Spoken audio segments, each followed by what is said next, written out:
નર્મદા જિલ્લાના સાગબારા તાલુકામાં શુક્રવારે સવારથી જ અતિભારે વરસાદ વરસતા અનેક ગામોમાં નદી નાળા છલકાઈ ગયા હતા. ભારે વરસાદને કારણે નીચાણવાળા વિસ્તારોમાં પાણી ભરાઈ જતા જનજીવન પર અસર જોવા મળી હતી. કેટલાક આંતરિક માર્ગો પર પાણી ફરી વળતા લોકોને અવરજવર કરવામાં મુશ્કેલીઓનો સામનો કરવો પડ્યો હતો.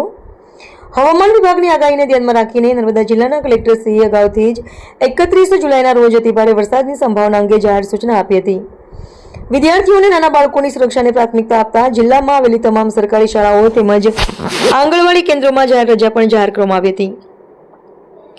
કલેક્ટરશ્રીના આગોતરા નિર્ણયને કારણે વિદ્યાર્થીઓ અને વાલીઓમાં રાહતની લાગણી જોવા મળી હતી.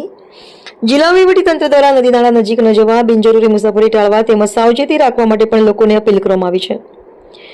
વહીવટી તંત્ર દ્વારા પરિસ્થિતિ પર સતત નજર રાખવામાં આવી રહી છે અને જરૂરિયાત મુજબ બચાવ તથા રાહત કામગીરી માટે સંબંધિત વિભાગોને સજ્જ રાખવામાં આવ્યા છે.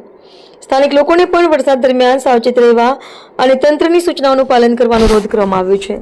રિપોર્ટર નાયક પંકજ, સાગબારા.